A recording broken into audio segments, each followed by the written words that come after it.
Welcome back to the Talk of the Town podcast. This is the Inside the Boardroom episode. I'm here with the board members, so I've got my P's and Q's today. Andrew, Julian and Neil, welcome to the show. Pleasure to come and talk some Dunstable Town football. You are some of our illustrious board members here at Dunstable Town. Neil, what makes you want to be a board member at a non-league club? Is it insanity? Is it forced upon you? I mean, why would you want to do it? It's a lot of work. I mean, but all joking aside, what makes you want to get involved at a non-league club on a boardroom level? I think to start with, I'm probably in the wrong place at the wrong time to start with. And that's half serious and half joking. But I think what I realised quite quickly is that I had some time a few years ago, had some time on my hands, and also some skills that probably the club needed. And if I reflect back over the last few years, I've probably ended up doing most of the jobs around the ground, which has been really good to understand how a football club works. So in some ways, it's happened on a sort of an evolutionary basis. You know, I didn't put my hand up and say, I will be a board member. I think over time it happened, and one or two people said, would you like to have a go at this particular role? So I've done 2 or 3 roles since I've been here. So I think it's just happened naturally and organically. I didn't go looking for it, but I'm pleased that I'm involved.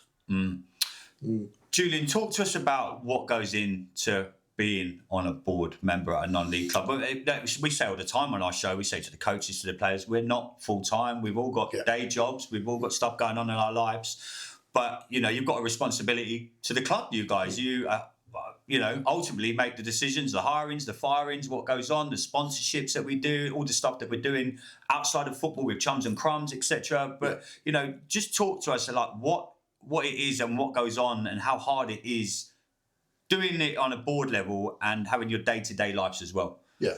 Some good questions in there. I think the important thing is if you just take a step back, then everybody's volunteers, as you say, but everyone's got different skill sets. So, for example, I couldn't do what Pete does and build a kitchen and things like that.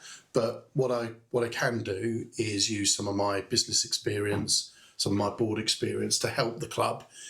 I think a lot of it is about everyone using the skills that they've got. And I think the beautiful thing about this club is you've got a whole wide mixture of people that do the different jobs that need to be done. As I say, there's no way I could do some of the jobs that are done by people, but I can represent the club. I can help maybe in some of the discussions around how we try to get more professional around running the club, how we kind of finance the club. All of that sort of thing is the stuff that I suppose I've got experience in my business life that I can then bring to the club. But there's a lot goes into it. When I first got involved, I didn't realise how much people do. And I'm sure these guys won't say it, but Neil and Andrew especially do unbelievable amounts of work for the club.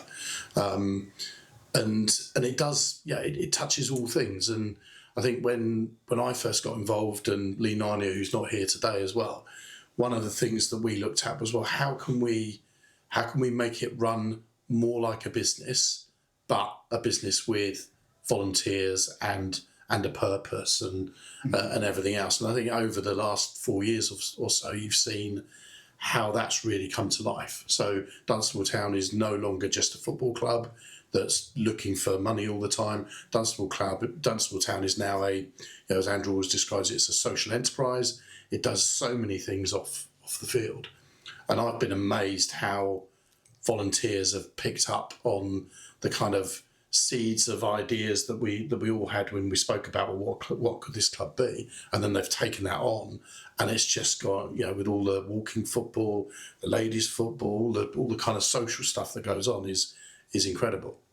But I think when you've spoken to me before, Andy, it always boils down to it's people and finances. That's what football is all about at this sort of level. Absolutely. And if you can combine those two with great people, great volunteers, and a way to get the finances right, then you've got a winning formula. And I think we've got that now. Yeah, most definitely. Andrew, what's one of the biggest challenges at boardroom level, would you say? Not just at Dunstable Town, could be at non-league football. We're very fortunate. We've got Winslow at home today. We can speak to their board members. You go to Crawley Green, you go to Cockfosters, you come here a couple of weeks ago. We've all got challenges, but what would you say is the hardest part of being on a board at a non-league club? Andy, that's a great question, and I think I'm getting good at this. Thanks. I was going to say very well, mate. So that my immediate response is to say it's the acknowledgement and recognition that each board member has a legal obligation to put the interests of the club first. And sometimes you will get conflicted about not necessarily self-interest, but if my own particular of responsibility as a board director is around the social groups that we run, the support groups that we run. Now, I would love to do an awful lot more of those, but I recognise the fact that might not be in the club's best interest, actually, because of the costs involved. We need to spend money on different things. And because each of our directors has a different sphere of responsibility, it's making sure that everybody understands that it's not in your own self-interest to be wanting to win every battle and every fight. It's what's right for the club. Mm-hmm. And it's making sure, in a sense, if you imagine a jigsaw puzzle, that every single piece of that jigsaw puzzle fits so that what you have as a whole is a good representation of the club and it's achieving all of its different ambitions. And one of the things that the board of directors will be doing over the next few months is basically putting down in paper what our goals are so that all of our owners, all of our supporters will know that in 3 years' time, this is where we want to be in terms of the football strategy, which is obviously Neil's sphere of influence, the community strategies, how many groups we'll be running, how many people we'll be supporting, the number of different owners that we'll have, all of these things will have, there'll be an objective and targets, because as directors of a community-owned club, with over 100 individual owners, you want people to feel invested, and I don't mean financially, but I mean sort of emotionally invested into helping us achieve the club's ambitions. But unless they're sort of written down, how will people know? So, my director colleagues and I will be sitting down over the next few weeks and thinking about what are the goals we want to aspire to? How are we going to get there? Okay, and let's put it down so that at every annual general meeting, when a number of the board members step down, because our constitution says that you have a 2-year term of office, people are able to say, it's not a personality contest. It's not a question of, I like him, therefore I'll put him on. It's, are you doing your job? Are you achieving what you said that you would be able to achieve? So... yeah, so when you say, what's the hardest thing? I think for me it really is that it's the acknowledgement that you're not here just to advance solely what you think is necessarily the best idea. You might be right, but you might not be, and maybe what you want to do comes slightly further down the line. Maybe there is something more pressing that needs, for the benefit of the club, needs to be addressed and dealt with first of all. Good, yeah. No, I just think, just to add to that, and Andrew's articulated that very well, but there's a thread that goes through everything that we do. And that responsibility of being a board director is that we need to be sustainable. Yeah. Correct. And every single one of us, whatever our portfolio, whatever our area, has to keep in mind that actually if we're not sustainable, all our dreams, ambitions and grand schemes will come to nothing. And I know people who are listening to this will totally get that. You can be sustainable in all many different ways in different football clubs, but we need to be a going concern. That goes back to Julian's business, being more business orientated. And that's nothing to do about being cutthroat. It's actually basically saying, can we pay for the things that we want to do? And can we deliver well on our obligations? So that runs through everything we do. Whatever board member comes on board, whatever their skill set, one of the things they will be asked to work with our colleagues on is ensuring this club is sustainable and has a life beyond our tenure. Yes, absolutely. That kind of leads into what I'm going to ask next. I know a lot of fans will be interested to know.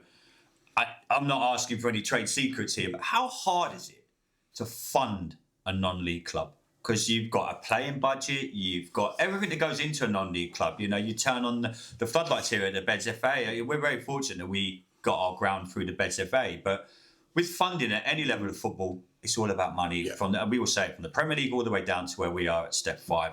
How hard is it, guys, to make sure we've got the right funding in the right place? We would all love to have a £300 goal striker that scores us 40 goals and we fly up the leagues. Never going to happen at this level unless you're very lucky. And people always say things about Real Bedford, but, you know, fair play for what they're doing. Absolutely. How hard is it at our level, though, boys, to make sure that the fund that you boys, when you sit down, you're like, right, we need money for this, but if we take from here, then we have to take from here. How hard is that when you sit down? And I think fans would be interested to know that situation. Yeah. It's the biggest challenge. I think absolutely the biggest challenge. But I think what we've done really well here is we look at right, what have we got? What are our benefits? What are our positives? There are some things that at the moment we can't really do anything about. So you mentioned, there's plus and minuses on owning your own ground or not owning your own ground. So we don't own our own ground. So let's look at all the positives that we can operate without owning our own ground. So hence you see, we sell our ownership packages. That's a one source of revenue, allows people to own a piece of the club. That's quite unusual. But in Dunstable, anyone can be a owner of a football club, and that's a big thing that we've got. We've got the revenue stream of sponsorship.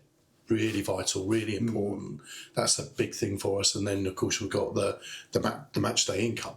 So all of those streams of income are really important. But it isn't just about the streams of income. It's then, and Lee Narnia is a massive influence, I think, on the club, and he's quite quiet, so you don't hear a lot about him. Probably wouldn't want to come on the podcast.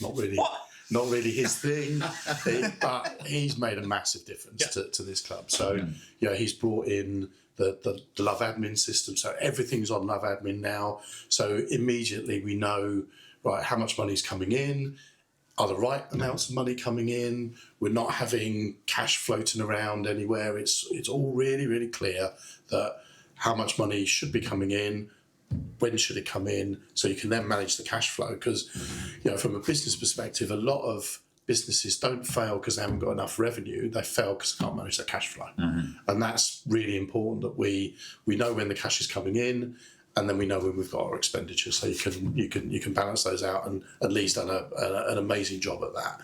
So those things are really important. Now, we're all fans as well.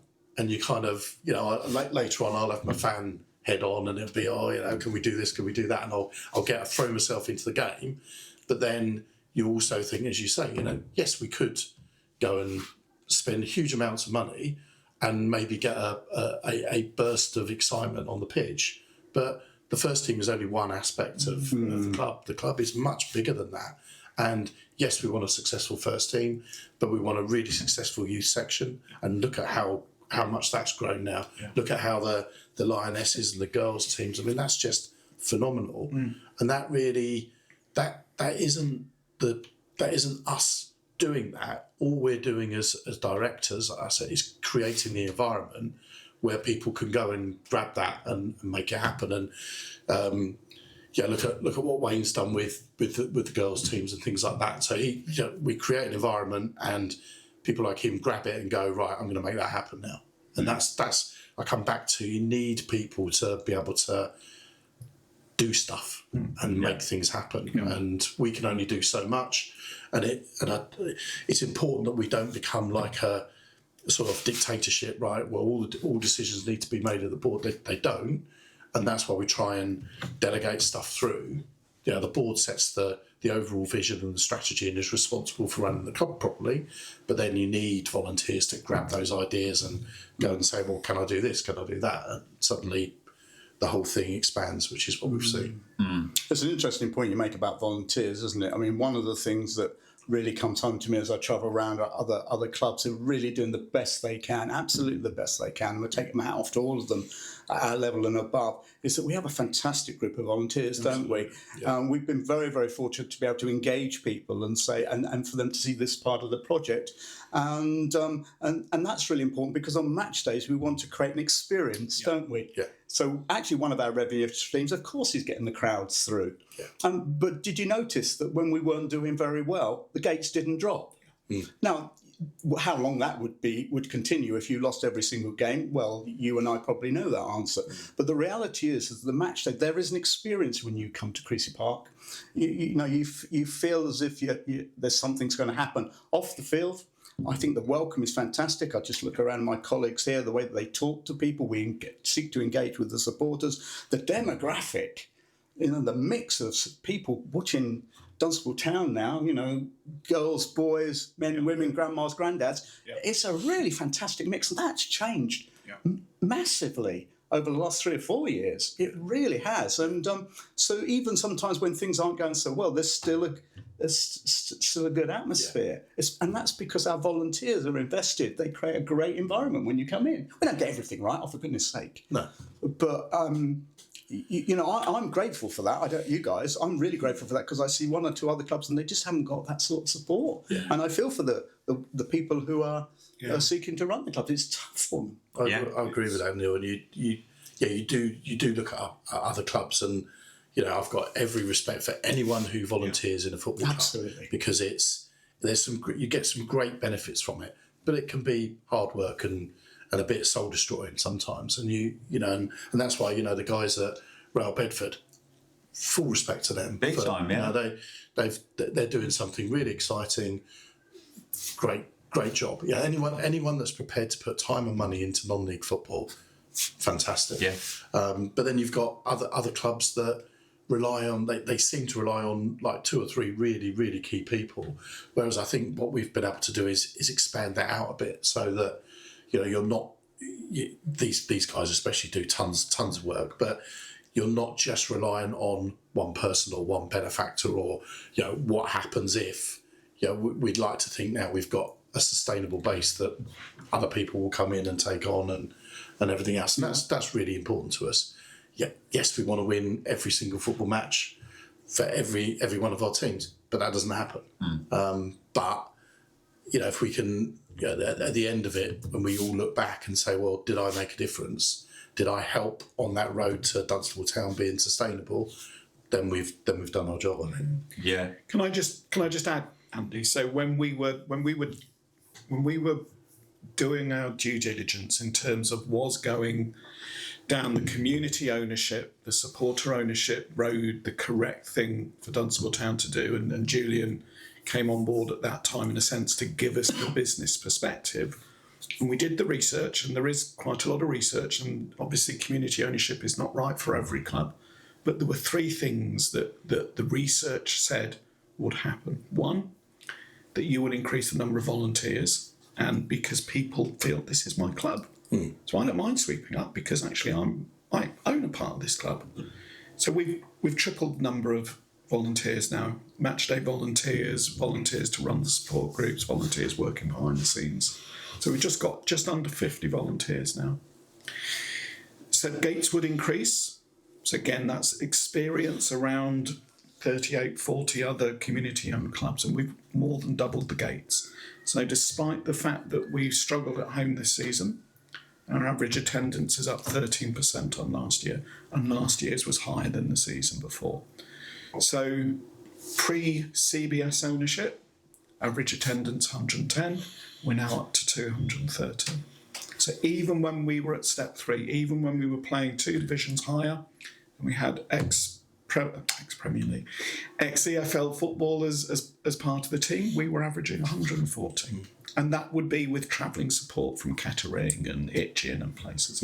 So in terms of a supporter base, it's grown. In terms of the demographics, that's changed. We know when Neil and I started coming back in the late 2000s, it was very much a traditional non-league type of support. Tended to be older, tended to be male, not that many women, not that many younger people, and that as we all know, has changed. And the other thing that we expected to happen, and has happened, is that it's a much easier sell to sponsors.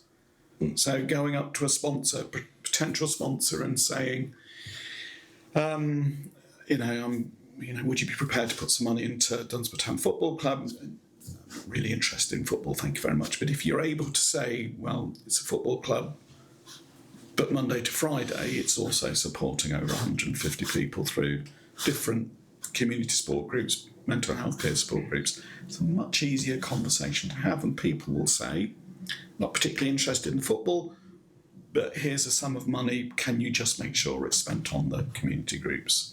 And the GMB, I'm really pleased, have not only helped us in terms of sponsorship with the football side of things, but an additional sum of money for the community support groups, and that's huge for us to have that. Yeah, most definitely. So the other thing, Andy, I just want to say, and I'm sort of very conscious that a lot of the audience will be people who pay their £9, or they've got a season ticket, or whatever they're using as an owner. You get a few complimentary match day tickets depending on your ownership level. So on a match day, say let's just take Cot Foster's last week, 2 weeks ago, 269, I think it was. The amount of money that we'll take on the gate that day, well, it'll pay for the pitch hire, it'll pay for the match officials' fees, it will pay for the footballs that we've used, and it will pay for the 2-hour training session on a Thursday. But there won't be a lot of change left after that, and we are running, a semi-professional football club. Players need their petrol money, they need their expenses. So that's when when we're saying how tough is it, well, that's when Julian says about how important those different revenue streams are, because again, when again, swings and roundabouts. So this isn't to dig at anything. This is saying that the reality is, when you don't own your own ground, you don't get any money on match days from the sale of beer, hot dogs, teas, coffees, etc. You are very dependent on different revenue streams. And getting those right is crucial. And the flip side of the coin of not owning your own ground, of course, is we don't have to worry about pitch maintenance. We don't have to worry about floodlight bulbs. When the toilets haven't been working this week, it's not us who is having to find a plumber or pay those things. So that basic equation is swings and roundabouts. Yeah.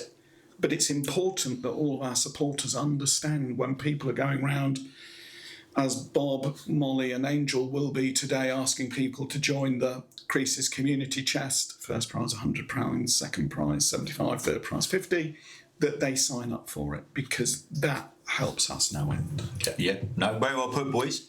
Let's finish today's episode. A couple more questions from me. Let's wind it back quickly to the summer. Joe Deeney leaves, goes off to do great things. Love Joe and what he's now doing at Luton. Yes. Steve O'Reilly and the boys are here now. How hard is that process as board members to appoint a new manager at Dunstable Town? I can imagine not everyone agrees. You have multiple applicants. It's never an easy process, a hard process. I think fans will be interested to see how you boys get to the decision that you made. Well, it can be a difficult process. I think actually we had a really quite enjoyable process this time. This is old news, but I'll go very quickly. We know we had over 30 applicants. That's very encouraging. Yeah. And most of those are one or two left field, but most of them are real credible individuals and groups of people. Yeah, absolutely. And I think our biggest challenge was narrowing that down to, we wanted to interview 6 on a day. And narrowing that, and there were some good people who didn't make that final 6. Mm-hmm. So we were very encouraged by that, but that was tough. But there was real agreement. There was real agreement in the team that was particularly looking at that in terms of what the 6 would be. And actually, on the day, we were in agreement with who we wanted to appoint. And that's no doubt. I'm not going to mention who else applied and who else was here. Some people put on some tremendous presentations. Yeah. Really well. People you would be delighted to get involved in Dunstable Town. Yeah. But at the time, we really felt very, very strongly that Steve and his team were what was right for us, not just today, But Yeah. in terms of looking at a long term plan, we had 2.5 seasons with Joe and his team, which were great fun. Yeah. And you know what? You never want those sort of things to end, but they did, and for great reasons for Joe and the others. But actually, this time I actually thought it wasn't too challenging. It was quite enjoyable, actually, because you can get to talk football with people and understand their perspectives. And I'm sure some of those who we didn't appoint would have different views on that. But those guys present themselves very, very well indeed. And yeah, I think I've probably said enough. That's honest, isn't it? Yeah, I think for me it was, Andy, quite a humbling experience because of the quality, not just of the 6 guys that we interviewed, and in fairness, all 6 we could quite easily have appointed. But the calibre and the quality of the 24 or so other candidates who we didn't shortlist from higher up the pyramid, and it makes you think, okay, people now look at Dunstable Town as a serious club that they want to be involved with. Yeah. And I'm not so sure necessarily that's always been the case in the past. So, there were managers who had certainly managed much higher up the pyramid who wanted to get involved. And Lee did most of the shortlisting. Yeah. But I think all of us agree because Lee's background is recruitment. Yeah, and it comes back to that, doesn't it? Yeah. Of use people's skills. Yeah. And so when we appointed Joe Deeney, we did a similar process, and so we actually had a process. So in terms of was it difficult to then think, right, what are we going to do now? No, it wasn't, because we knew what our managerial recruitment process was, and so we kind of repeated that, didn't we? Really. Yeah. So it wasn't like, well, what do we do now? It was, right, dust off the process that we had last time. We're going to vet the candidates. We're then going to get down to a short list. We'll then do an interview panel. Yeah. So it was all ready to go, really, which was encouraging. But you'd mentioned Joe Deeney, and I'd give him huge amounts of credit, because I remember when we appointed him, and I think we all looked at each other and said, "Are we actually ready? Are we ready for Joe?" Yeah. And he may not realise this, but I think he made us all up our game and become more professional more quickly. And so not only did he leave a mark on us in terms of some great playing experiences and everything else, but as a man and as a kind of professional football person, his mark will always be on this club, because he showed us what we needed to be, I think, and that made us step up. So hopefully then when we did the process this time, I think the candidates I think we probably had better candidates maybe than we had the previous time, and Joe was clearly a standout candidate, but we had better candidates this time, and that in 2.5 years showed how maybe far we'd come, and a lot of credit I'd give to Joe Deeney, I think. Yeah, no, most definitely. Boys, let's end today's episode just briefly. Anyone wanting to, we mentioned revenue and stuff, sponsorship, Julian. Yeah. If you wanted to, why would you encourage people to sponsor within Dunstable Town? For anyone listening that looking to get involved in a non-league club, and frankly, quite a few people listening to this now. How would you want to encourage people to get involved in Dunstable? I think it's an opportunity for either individuals or businesses to help the community. And that's yes, some of the money goes to the football club, the football aspects of it, but some of the money goes to the groups. If you want to ring fence the money to just go for a particular group, we can do that as well. If you want to ring fence it just for football, we can do that. And we've got any number of packages, from boards around the pitch to obviously we've got kit sponsors at the moment, but we're always looking for kit sponsors for various teams and everything else. We've got pretty much anything we can bespoke to people to give them some coverage. We've got really good social media, so you will get plenty of hits on the social media. So if you've got a business that you want to advertise, what a great way. We've got all the infrastructure there for you to utilise. If you're a bigger business and you've got the whole ESG. Most companies need to be showing that they're doing things for the environment, for social aspects of their communities. Then you don't really need to design anything. We can do all that for you. If you've got some funding, if you've got a budget that's available, we can put that to good use and we can evidence how well that's being used. Finally, I'd like to just give a plug to a new company we've just partnered with, Elevated Football Solutions. So they're going to be out there now selling sponsorship and working on behalf of the club. So really, really pleased to do that. And any local businesses listening to this, please get in touch. Yep. We'd love to talk to you and we'd love to find a way of getting you involved. Just on that, Andy, just one thing, because it's really pertinent. If I could give a real good plug for Dunstable Rotary Club, who've just signed up with us, a good local organisation. We know Rotary, and they're really interested in what we're doing, and they've just signed up for us recently. Fantastic. So that gives you an example of the type of organisations that have, and they're good people and they want to get involved in the football club, and they're really looking to work in the community as we are. So just an example of what Julian's saying. And absolute, sorry, just you've got us on a roll now, Andy. No, please, I've got nothing else to do today. But even if you're maybe a fledgling business, maybe you haven't got the budget at the moment, become a member of our Blue Card scheme, and that will generate you more customers. All you need to do is a kind of promotion for Dunstable Town fans. We all hold a blue card.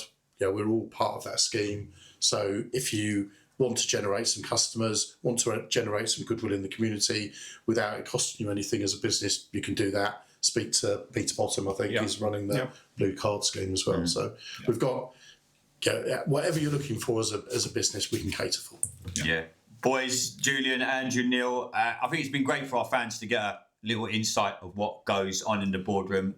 I know next week we're doing this with the fans, so we're going to get the fans sit down and their perspective. But no, I think everyone will be really grateful for what you guys do. It can never be easy running a board, especially when you have, like you said earlier, you've got to separate your fan from your boardroom. Like I stand near you, some of you guys on a Saturday. I'm the same. We all love football and we love Dunstable Town. But again, I say this a lot of times, and I speak for everyone when we say thank you for all the work that you guys do, because you probably, you're all volunteers. We're all volunteers here, and you keep the club afloat. So from all the fans, and I speak for everyone, I say thanks. It's a pleasure. But thank you for coming on to Talk of the Town. Well, like I said, we're going to do this again next week. I'm sitting down with Scotty, Ian, and a few of the fans. I think we might even be doing it in a pub. So that'll be good. But make sure you check out the podcast on YouTube. But then till next time, everybody, up the Mighty Blues.